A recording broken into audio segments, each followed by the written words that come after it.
Ayan.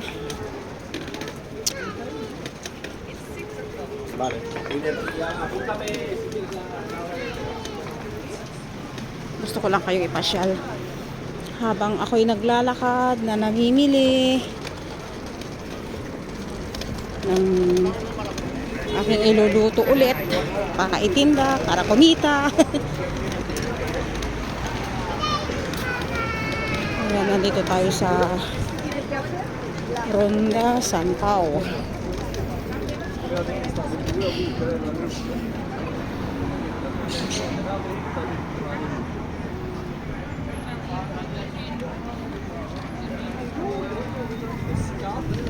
Ito yung araw-araw kong ginagawa sa buhay ko. Laging tumatakbo, laging nagmamadali, laging hinahabol ang oras.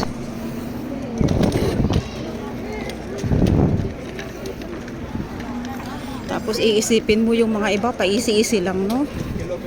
Iisipin mo, lagi lang naka-standby, pakape-kape sa mga kafeterya.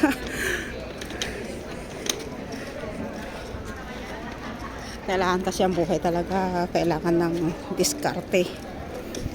Yan, maraming salamat po.